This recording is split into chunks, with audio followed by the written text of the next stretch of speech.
Insightful, engaging, dynamic, authentic, empowering, informative, transformative, controversial, unbiased, impactful. This is Politics Aside with Release Brooks.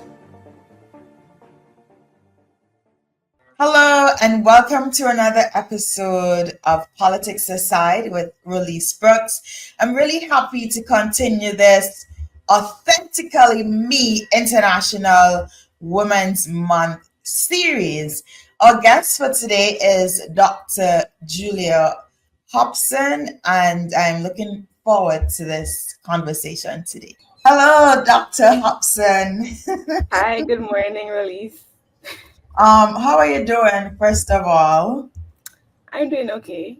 Okay, good. I'm gonna let you tell our audience about you, um, where you are now in terms of your professional life and where you've come from, where you were before, where you are now. Okay, no problem. So, I'm Dr. Hobson, as I said before. Um, People call me Jules for short, but my name Julear really is a combination of my parents' names, Judith and Larry Hobson, who I am very grateful for eternally. Currently, I am a medical doctor specializing in internal medicine at UE Mona, Jamaica, essentially to become an internist in the near future. In terms of my journey, well, earliest years, I would have started at the Victoria Road preschool for 2 years, transitioned to the Morris Lemon Memorial Junior School, the Bastia High School, and then as we all go to the Clancy Advanced College. I then would have worked for a year as a research assistant at the Biomedical Research Foundation, the so-called Monkey Farm, which is a very good starting point essentially for anyone who loves the sciences. And then I transitioned to UE Medical School. So you've been living in Jamaica for how many years now?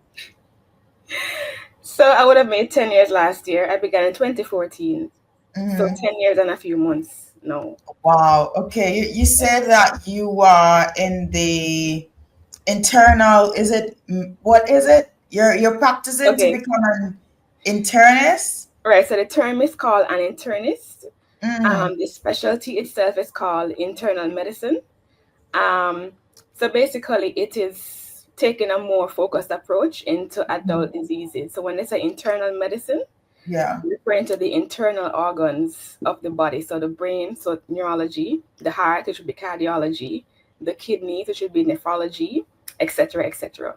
So we specialize in every adult medicine disease, essentially. Wow. I had no idea about that. So basically you can upon your examination you can tell whether someone has a disease having to do with the mind or the kidney or the heart. So would you say, like, why do they still go and specialize in the brain? Or you have neurologists and you have cardiologists. So what's the difference then between those doctors and internal medical doctors? Okay, no problem. So in most medical systems, after you complete your medical school training, which is 5 years, you get a bachelor's of medicine, bachelor of surgery degree. After that point, you complete internship and you can become a general practitioner. You would then go on to branch off, for example, into internal medicine first, um, which is a 4-year program at my institution.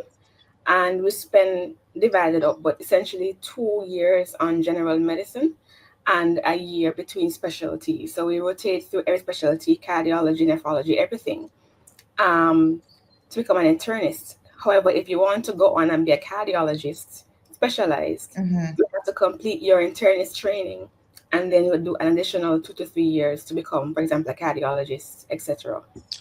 Oh, okay then. Okay, so I mean, I know you to be a scholar.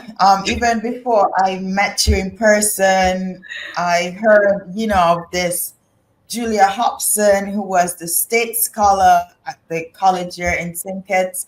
And then I had the opportunity of meeting you at the biomedical research Right. lab for a short while, but I always heard, the other guys they're talking about, oh, Julia, she's really smart, she knows everything, ask her anything. I mean, how has that journey been? Like, what would you say really? Because I know you to be a very disciplined person. Would Mm-hmm. you say it started, when you got to university, or would you say from since you were really small, you've always been on this really disciplined path? Honestly, I will say that it started a pretty long time ago. Um, I've been known to be a quiet person.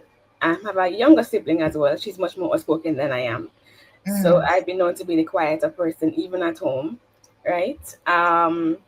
We have gone to many different like summer camps and stuff like that, and we will get a prize for like best behaved child, even like in Bible schools, like long, long time ago. And so I think it really, I don't know if it's personality or what, but I think that it really began a long time ago. mm, And things that would help to mold me as well. We have our parents, of course, but mm, also in school, you have things like socialization as well in schools where I went to Marsilio, and I think that there, being a Methodist primary school, really helped to ingrain some things in us. Virtues were taught to us almost every Monday morning devotions with the principal, and right. we attend the church every single Thursday at the church near the primary school as well. And I Yeah. think, I don't know, I guess Right. stuck with me. And personally as well, I would call myself a bit ambitious. So even Mm, when I was younger, like very young, when they say, what do you want to be when you grow up? Honestly, I didn't think it was medicine. I was thinking more in IT. Um, but regardless, I used to always write down on a paper like Dr. Julia Hobson, etc., and like put it into writing from years yes. ago.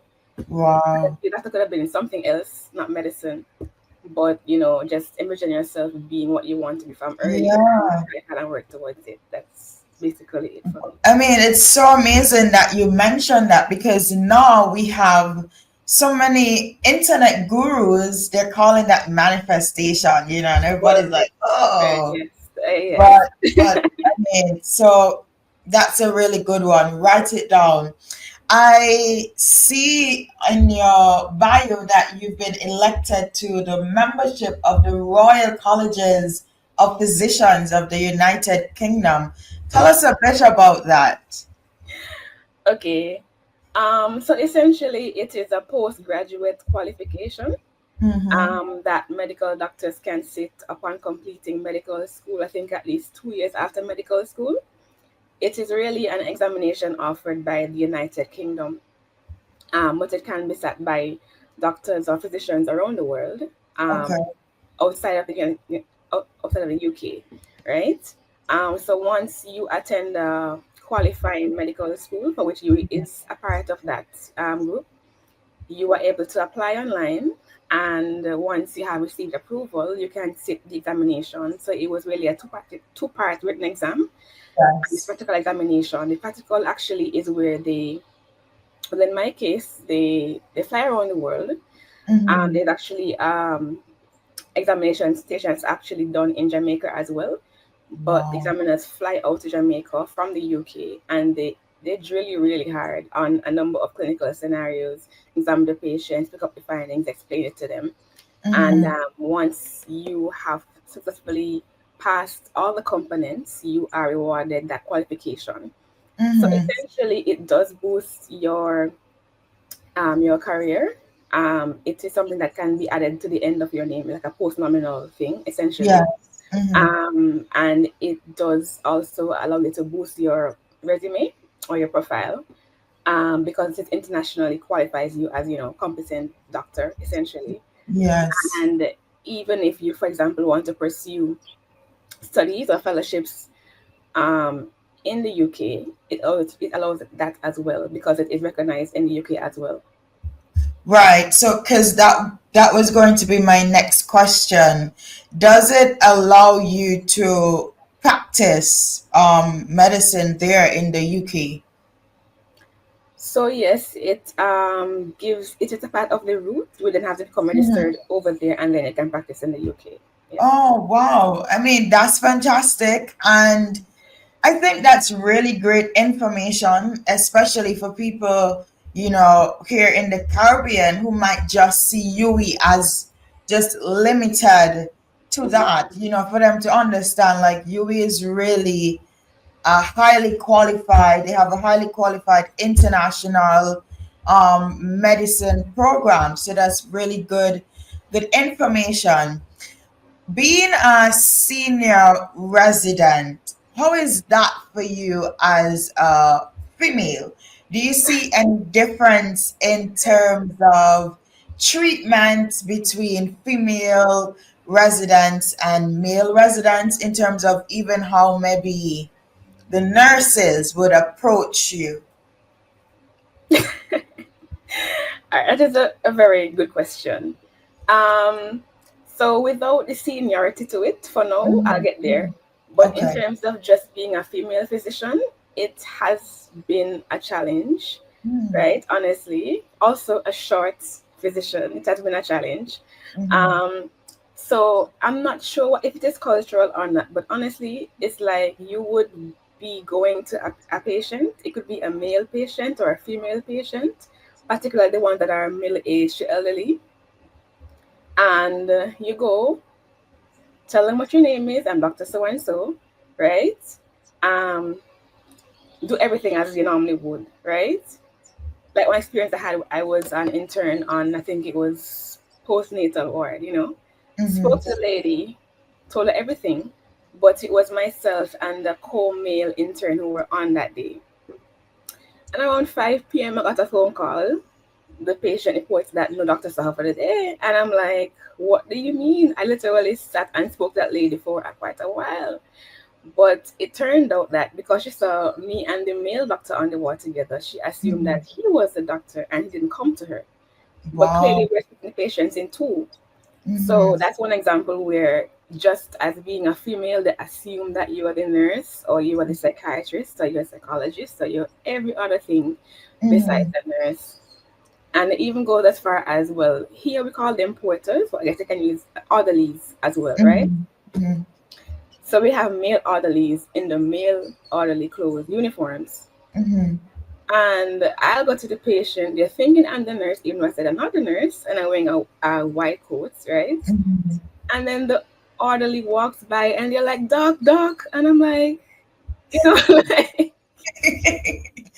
Wow. think that it doesn't even have to do with what your level is. It could be from the intern to the senior resident. Mhm. It doesn't matter. They're literally just seeing a female. And I think that it's a bit unfortunate because we are in 2025, but it is still happening. Like Yeah. it still things doesn't matter if you are intern to senior, even the medical students. Like I'll Mhm. on the firm, like I'm the most senior or near the most senior person, doctor, and you have medical students who aren't even doctors, but they're male, and they call Yeah. them, and then have an issue understanding that I am like the senior doctor. Wow.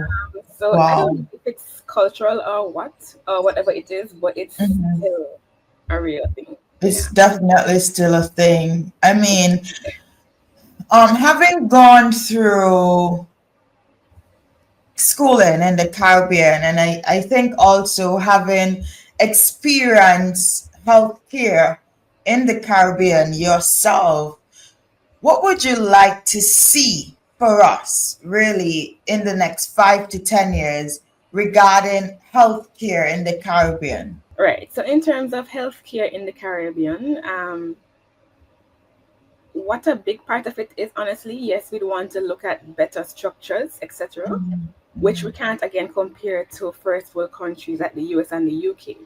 But Mhm. looking at the root cause of it, a lot of the complications that we see, such as stroke and heart attacks, etc., which need lots of financial support, actually starts from primary prevention. So I Mm, think even though we think about healthcare, we have to look at the root of the problem, which is for a number of conditions, lifestyle modifications.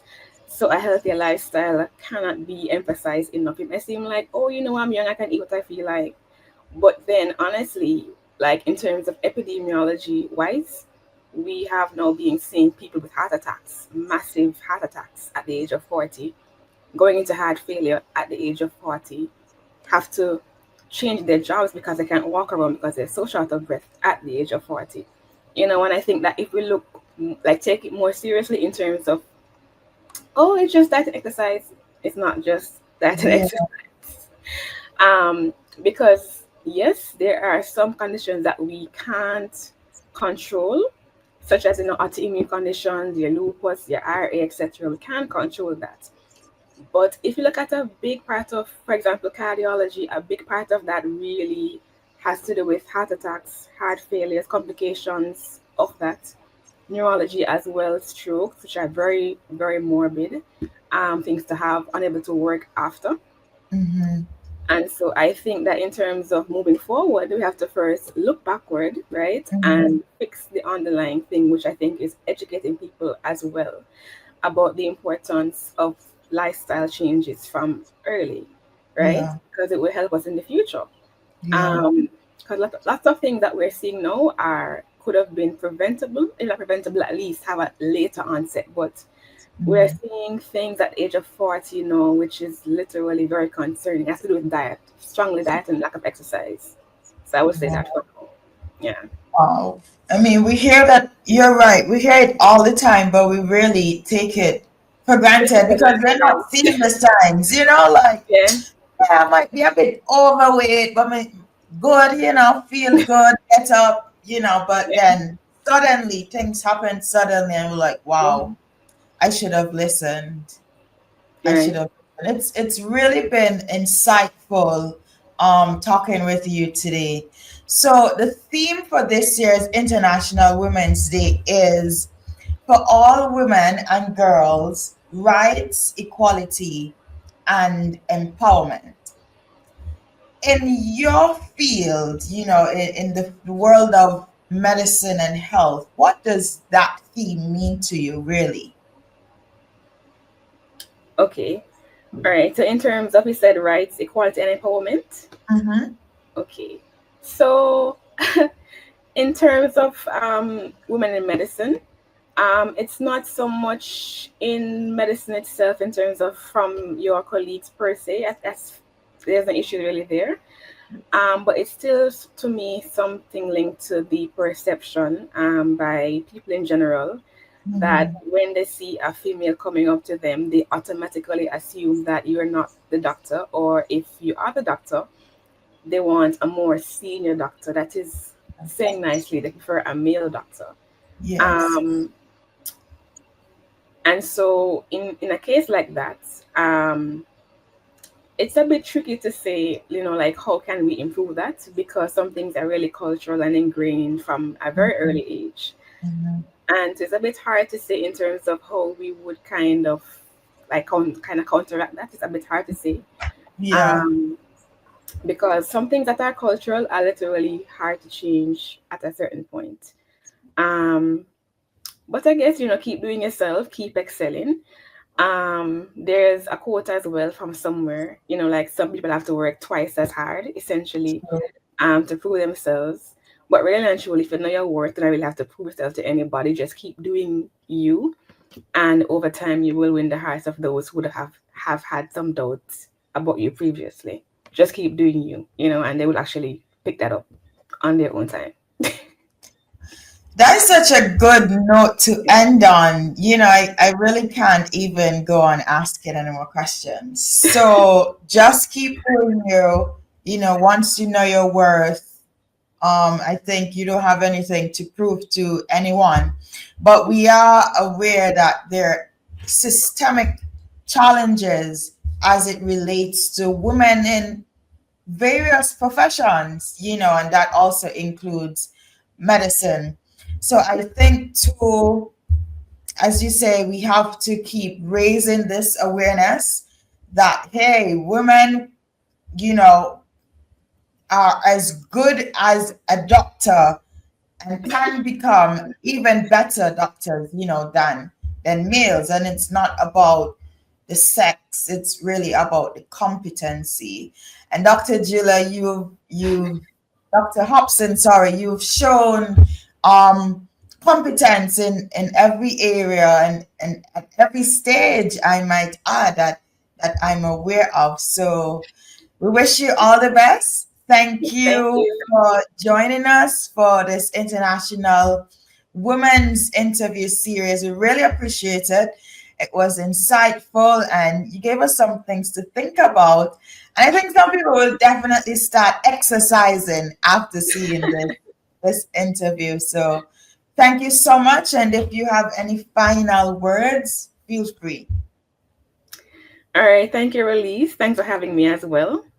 Yes, I met you over 10 years ago at the Biomedical Research Foundation, and you have grown yourself quite a lot. I'm also very proud of you and what you're doing. So keep it up. Yeah, you're making me blush on this. Thank you so much. And Yes, we'll definitely stay in touch. yes, definitely.